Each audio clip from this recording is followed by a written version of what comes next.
Hello and welcome back my dear students. I am Neha Singh और मैं फिर आ गई हूँ नई यूनिट के साथ में। हमारा गवर्नमेंट बजट, हमारी लास्ट जो वीडियो थी उसमें हमने गवर्नमेंट बजट के न्यूमेरिकल सॉल्व करे थे और वहाँ पे हमने अपना गवर्नमेंट बजट का जो यूनिट था वो ख़त्म कर लिया था। और आज हम लोग स्टार्ट करने वाले हैं नया यूनिट और plus last unit macro 12th की। ठीक है, तो मेरी वीडियो में एंड तक बने रहें और अगर अभी तक सब्सक्राइब नहीं किया है तो ज़रूर सब्सक्राइब करें। तो आज की यूनिट का नाम है foreign exchange rate. Foreign exchange rate क्या होता है वो आज हम समझेंगे। इसमें टाइप्स हम जानेंगे फॉरेन एक्सचेंज के। ठीक है, तो चलिए शुरू करते हैं। तो सबसे पहले फॉरेन एक्सचेंज रेट जानने से पहले ये समझेंगे कि फॉरेन एक्सचेंज क्या होता है। तो बच्चों हमारा जो फॉरेन एक्सचेंज है वो होता है कि डोमेस्टिक कंट्री के अलावा जो भी करेंसी है किसी और कंट्री की, वो सारी करेंसी हमारे लिए फॉरेन एक्सचेंज कहलाई जाएगी। ठीक है, हमारी करेंसी जो है डोमेस्टिक कंट्री की जो करेंसी है उसके अलावा जितनी भी करेंसी होगी, whether it is dollar, euro, dirhams and what ever it is, वो हमारे लिए फॉरेन एक्सचेंज कहलाएगी। ठीक है, इसका थ्योरी क्या कहता है? Refers to foreign currencies all the currencies other than domestic currencies. ठीक है, फॉरेन करेंसीज जितनी भी हैं वो फॉरेन एक्सचेंज कहलाई जाएंगी। ठीक है, अच्छा अब देखते हैं फॉरेन एक्सचेंज रेट क्या होता है। The rate at which domestic currency can be exchanged for a foreign currency. ठीक है, यानी कि हम वो रेट, जिस रेट पे हमारी डोमेस्टिक करेंसी को हम किसी फॉरेन एक्सचेंज करेंसी में उसको एक्सचेंज कर सकते हैं, या वाइस वर्सा कि फॉरेन करेंसी को हम अपने करेंसी में एक्सचेंज कर सकते हैं, उस रेट को हम बोलेंगे foreign exchange rate. Again I will repeat, वो वाली रेट जिस रेट पे हम डोमेस्टिक करेंसी को किसी फॉरेन करेंसी में चेंज कर सकते हैं या फिर किसी फॉरेन करेंसी को हम डोमेस्टिक करेंसी में चेंज कर सकते हैं, तो उस रेट को हम बोलेंगे फॉरेन एक्सचेंज रेट, जो कि फ्लक्चुएट होती है day by day, month by month. और वो हम पढ़ेंगे कि वो फ्लक्चुएट कैसे होती है, क्यों होती है, वो सारी चीज़ें हम पढ़ेंगे, लेकिन कि जो फॉरेन एक्सचेंज रेट्स हैं वो फ्लक्चुएट होती हैं। ठीक है, अच्छा एग्जाम्पल यहाँ पर लिखा हुआ है कि $1 इज इक्वल्स टू 73, अभी हाल फिलहाल का अराउंड 73 चल रहा है रुपीस $1 के बराबर है। यानी कि अगर हमें $1 हमें लेके आना है तो उसके बदले हमें 73 रुपीज़ हमारी करेंसी के हमें देने पड़ेंगे। उसके बदले फिर हमें $1 मिलेगा। ठीक है, जैसे कि हम ट्रैवल करते हैं, ठीक है, तो हम ट्रैवल करेंगे तो ऑब्वियस है बाहर कहीं जाएंगे तो वहाँ पर रुपीस तो चलता नहीं है। तो अगर किसी ऐसी कंट्री में जा रहे हैं जहाँ पे डॉलर चल रहा है, तो जो भी वहाँ की करेंसी है उसमें हम एक्सचेंज कराएंगे, तो वो जो रेट पे एक्सचेंज होगा उसको हम बोलेंगे फॉरेन एक्सचेंज रेट। जैसे कि एक तो ये डॉलर हो गया 73, इसके अलावा अगर हम यूएई ट्रैवल करते हैं तो वहाँ पर अराउंड ₹20, यानी वहाँ का 1 दिरहम इज इक्वल्स टू ₹20। ठीक है, यानी कि अगर वहाँ के 5000 दिरहम्स हैं, that will be equal to around 1 lakh, yes around 1 lakh rupees of our country. ठीक है, तो ये होता है जो ₹20 जो है यहाँ पर, यानी कि 1 दिरहम के बराबर जो हमारे रुपीज़ की जो वैल्यू है दैट इज़ ₹20। तो ये 20 जो होगा वो फॉरेन एक्सचेंज कहलाएगा। इसी तरीके से डॉलर, अगर हम कहीं जाते हैं, ट्रैवल करते हैं या कुछ भी शॉपिंग करते हैं, अगर हम डॉलर्स में उसका पेमेंट करेंगे तो हम उसका मल्टीप्लाई करेंगे हमारे से जो भी यहाँ पे ये जो फॉरेन एक्सचेंज रेट जो चल रहा है उस वक्त का, उससे हम मल्टीप्लाई या डिवाइड करके हम देखेंगे कि हमारे जो करेंसी है वो कितनी वहाँ पर खर्च हो रही है। So that is called as foreign exchange rate. Alright students, अब हम देख लेते हैं types of foreign exchange rate. सबसे पहला टाइप है fixed foreign exchange rate. Fixed foreign exchange rate, जैसे कि हमें नाम से समझ में आ रहा है यहाँ पे कुछ फिक्स्ड है ना। तो देखो, सबसे पहले तो ये समझो कि ये पुराना है, ये अब अप्लाई नहीं होता है फॉरेन एक्सचेंज रेट। तो इसके बारे में हमें एज अ थ्योरी हमें समझना है। ठीक है, इसमें ज़्यादा हमें इसकी डिटेल में जानने की ज़रूरत नहीं है। हमें मालूम होना चाहिए कि बेसिकली ये 3 टाइप्स होते हैं या इतने टाइप्स हैं, तो उसमें अगर ये हमें फिक्स्ड वाला पूछा जाए तो ये बेसिकली होता क्या है। ठीक है, अच्छा सबसे पहले तो इसके 2 वेरिएंट्स होते हैं। First is gold standard system of exchange rate, then second is Bretton Woods system और एडजस्टेबल पेग सिस्टम। इसको आप अपने नोट्स में लिख सकते हो। अगेन मैं बोलूँगी कि इसमें इतना हमें थ्योरी का डिटेल करने की ज़रूरत नहीं है, जस्ट आपके नाम ही बहुत हैं इसके लिए, ठीक है। अच्छा, फिक्स्ड फॉरेन एक्सचेंज रेट का क्या मतलब है कि यहाँ पे जो फॉरेन एक्सचेंज, जैसे हमने अभी इसकी मीनिंग में समझा फॉरेन एक्सचेंज रेट की, कि वो डे बाय डे या टाइम बाय टाइम वो फ्लक्चुएट होती है। लेकिन जो ये पुराना बहुत पहले का जो सबसे पहला जो फॉरेन एक्सचेंज रेट क्रिएट किया गया था वो फिक्स्ड था। अब ये फिक्स्ड कैसे होता था? This was fixed by government, ठीक है। Government fixes the foreign exchange rate, यानी कि ये गवर्नमेंट फिक्स करती थी इसका फॉरेन एक्सचेंज रेट, ठीक है। अच्छा, अब ये फिक्स कर दिया तो इससे क्या होता था, यहाँ पर अगर ये फिक्स हो गया तो इसकी वजह से ये इसका नहीं है, ये यहाँ का ही मैं बता रही हूँ। ये ऐसा करते हैं इसको, आई मेक इट सेपरेट, ठीक है। हाँ, अच्छा, ये तो हो गया इसका फर्स्ट एक्सप्लेनेशन, क्या कि fixed foreign exchange rate fixed by या कंट्रोल्ड बाय गवर्नमेंट, ठीक है। सेकंड क्या होता था, अब ये फिक्स गवर्नमेंट करती थी तो इससे क्या होता था कि एक इंश्योरिटी रहती थी कि हाँ ये स्टेबल रहेगा, क्योंकि फिक्स हो गया तो स्टेबिलिटी रहेगा, कुछ ज़्यादा फ्लक्चुएशंस नहीं होंगे, कुछ ज़्यादा ऊपर नीचे नहीं होगा।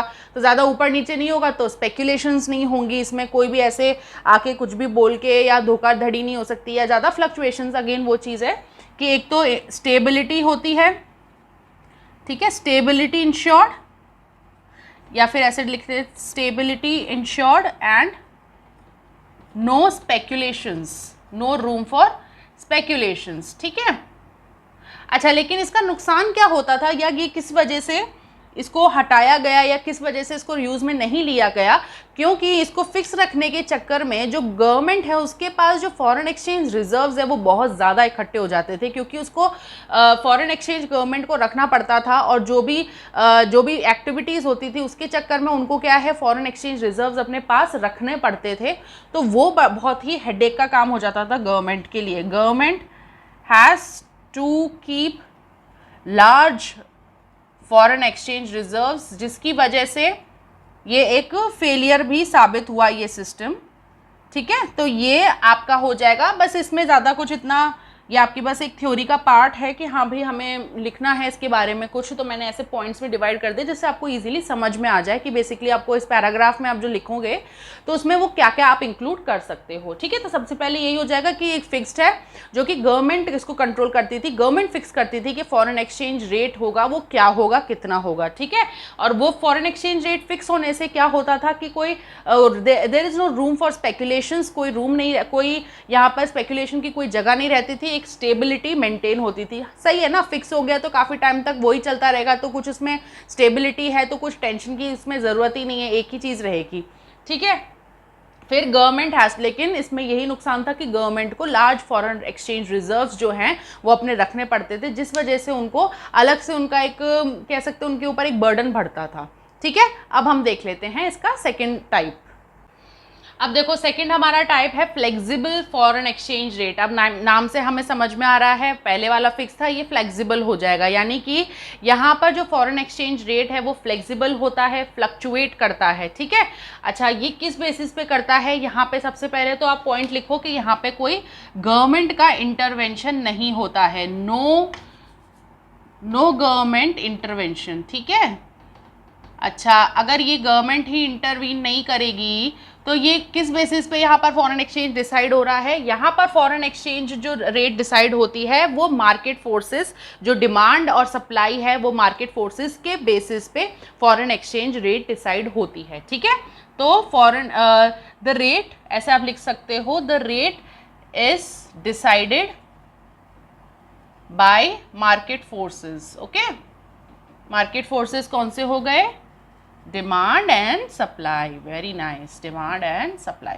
अच्छा, ये कैसे होगा? देखो, हमने पढ़ा ही है वैसे भी कि मार्केट में जो भी प्राइजेस हम डिसाइड इक्विलिब्रियम जहाँ पर आता है वो वाले हिसाब से हम देखते हैं कि हाँ ये वाला जो प्राइस है वो बिल्कुल सही है, और ये वाला जो आउटपुट है जहाँ पे डिमांड और सप्लाई एक दूसरे को कट करेगी, एक दूसरे को इंटरसेक्ट करेगी, वो ही होता था कि हाँ ये वाला प्राइस जो है वो बिल्कुल परफेक्ट है हमारे मार्केट के हिसाब से। तो उसी हिसाब से जो आपका फॉरेन एक्सचेंज है, सपोज हम बात करते हैं यहाँ पर डॉलर की, तो डॉलर की भी एक सप्लाई होगी, डॉलर की भी एक डिमांड होगी, ठीक है। तो जहाँ पर ये दोनों एक दूसरे को इंटरसेक्ट करेंगे, यही हमारा यहाँ से ही यही हमारा डिसाइड हो जाएगा। जो हमारा रेट होगा ना किसी भी करेंसी का, वही रेट यहाँ पे डिसाइड होता है। ठीक है, तो ये डिमांड और सप्लाई के हिसाब से हमारा जो रेट है वो डिसाइड होगा। ओके, अच्छा, अब इसके अलावा थर्ड पॉइंट, अब देखो थर्ड पॉइंट हम जो पहले जो समझे हैं पॉइंट, उसके हिसाब से थर्ड पॉइंट बन जाएगा।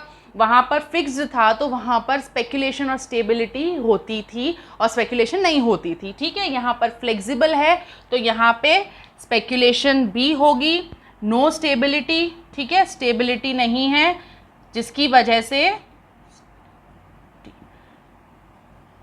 Speculation occurs. ठीक है, स्टेबिलिटी नहीं है तो स्पेकुलेशन ज़रूर होगी इसमें। ठीक, तो ये आपके बेसिक पॉइंट हो जाएंगे जिससे कि आप अपना जो पैराग्राफ है फ्लेक्सिबल व फॉरेन एक्सचेंज रेट का, वो आप क्रिएट कर सकते हो। और चाहे तो आप इसमें जो मैंने अभी ग्राफ बनाया था मार्केट्स का डिमांड और सप्लाई वाला, वो भी आप यहाँ पर सेकंड वाले पॉइंट में बना के और अच्छे से एक्सप्लेन कर सकते हो कि जहाँ पर वो मीट कर रहे हैं, जहाँ पर इंटरसेक्ट कर रहे हैं, यहाँ पर हम डिसाइड कर सकते हैं कि डिसाइड होता था कि कोई भी करेंसी है उसका रेट क्या रहेगा। ठीक है, अब देख लेते हैं। आई होप आपको स्टूडेंट्स ये अच्छे से समझ में आ गया होगा। अब हम देख लेते हैं थर्ड पॉइंट। अब थर्ड है हमारा मैनेज्ड फ्लोटिंग, और जिसको हम डर्टी फ्लोटिंग भी बोलते हैं। मैनेज्ड फ्लोटिंग ये वो वाला सिस्टम है जो फॉरेन एक्सचेंज रेट पे अभी इस टाइम प्रेजेंट में फॉलो होता है। ठीक है, तो ये क्या होता है, यहाँ पर सिर्फ दो पॉइंट्स आ जाएंगे कि एक तो सबसे पहले जो इसमें फॉरेन एक्सचेंज रेट है वो डिसाइड होती है डिमांड और सप्लाई यानी मार्केट फोर्सेस के बेसिस पे। ठीक है, रेट इज डिटरमाइंड और decided by market forces. Okay, लेकिन ट्विस्ट आ गया, डिमांड एंड सप्लाई। लेकिन यहाँ पर क्या है, यहाँ पर इंटरवेंशन होता है आरबीआई का। ठीक है, जो आरबीआई है वो यहाँ पर इंटरवीन करेगी। आरबीआई इंटरवीन्स, ऑलराइट, यानी कि आरबीआई भी यहाँ पर एंट्री लेती है और मैनेज करती है चीज़ों को, जिससे कि यहाँ पर most of the time RBI का इंटरवेंशन सिर्फ इसीलिए आता है कि यहाँ पर कोई स्पेकुलेशन ना रह सके। फ्लोटिंग वो स्टेबिलिटी तो देखो नहीं हो सकती क्योंकि चेंज होते हैं according to demand and supply, वो चेंजेस होते रहेंगे। लेकिन जो स्पेकुलेशंस है उसको कंट्रोल करने के लिए जो आरबीआई है वो अपना यहाँ पर मैनेजमेंट वो बिठाती है। यहाँ पर वो देखती है कि वो गाइडलाइंस इस तरीके से प्रिपेयर करती है, क्योंकि जो फ्लेक्सिबल वाला जो हमने पढ़ा था वहाँ पे कुछ भी ऐसा गाइडलाइन वाली चीज़ कुछ भी फॉलो नहीं होती थी। लेकिन यहाँ पर एक प्रॉपर गाइडलाइन, एक प्रॉपर मार्केट क्रिएट किया जाता है आरबीआई के थ्रू, जिससे कि जो भी एक्टिविटीज़ हो रही है फॉरेन एक्सचेंज रेट की वो प्रॉपर और अच्छे से हो सके, कोई स्पेकुलेशन ना हो। प्लस उसमें एक जो होता है कि इसमें एक रीच रहती है आरबीआई की, उसमें वो देखते रहते हैं, एक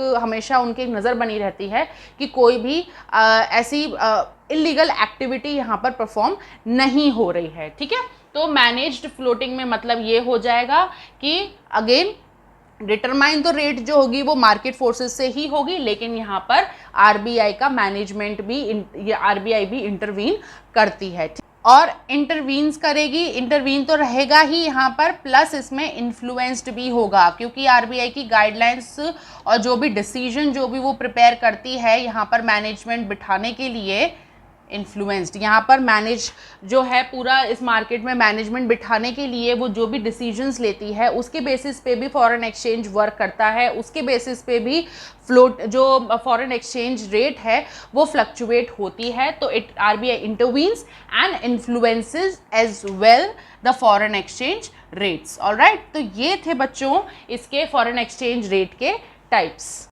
ऑलराइट स्टूडेंट्स, आज की वीडियो को हम यहीं एंड करेंगे। अब हम मिलेंगे अपनी नेक्स्ट वीडियो में। आई होप आपको आज का वीडियो अच्छे से समझ में आ गया होगा। छोटा छोटा वीडियो लेके ही हम आगे कंटिन्यू करेंगे, कोई ऐसी जल्दी है नहीं। ठीक है, तो अब अगर आपको आज की वीडियो पसंद आई हो तो प्लीज़ मेरी वीडियो को लाइक करें, शेयर करें, कमेंट करें। अगर आपका कोई डाउट है सब्सक्राइब ज़रूर करें मेरे चैनल को, शेयर करें अपने फ्रेंड्स के साथ में, और मेरे चैनल को इसी तरीके से सपोर्ट करें और इसी तरीके से मेरे चैनल को ग्रो करने में मेरी हेल्प करें। Thank you so much.